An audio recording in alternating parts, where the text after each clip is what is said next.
Hi, I'm Alexandra Connell from Lincolnshire Trading Standards. Just as Halloween's coming up, thought we'd give you a quick little rundown, a few pointers, what to check when you're buying your children's Halloween costumes, and just a little reminder about some safety procedures to follow when your children are actually wearing them as well. Want you to have lots of fun, we don't want any accidents this Halloween. So first of all, when you go and buy your super duper costume, there are a few things that you want to look out for.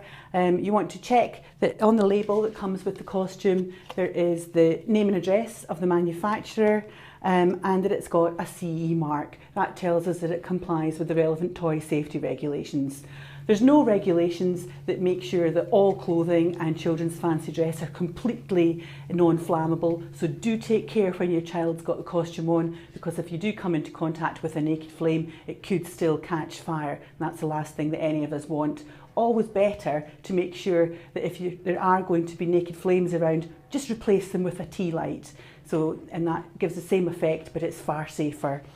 So there's a few pointers here as well just to look out for on your costume. And if we have a look at the super poster here, one of the things to look at is it's the CE mark itself. The CE mark, this middle stem of the E, should always be slightly lower down than the two outside prongs. The CE mark is something that unfortunately is widely counterfeited, so it's copied a lot on fake costumes. And generally they tend to make the middle E match the line of the top two. So always make sure the one that you're buying has got a smaller middle stem.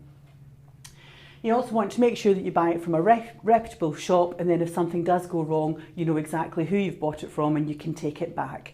There are always little labels on the costume itself, and they also do say to keep it away from fire. And as I've said, that's always the best policy. Make sure that you've replaced your candles, etc., with a tea light. So that's really what we're looking for, those little pointers. That's the name and address of the company that should always be on the packaging when you've bought it, and also there should be the CE mark. But very importantly, do have lots of fun, just make sure that you stay away from all those naked flames.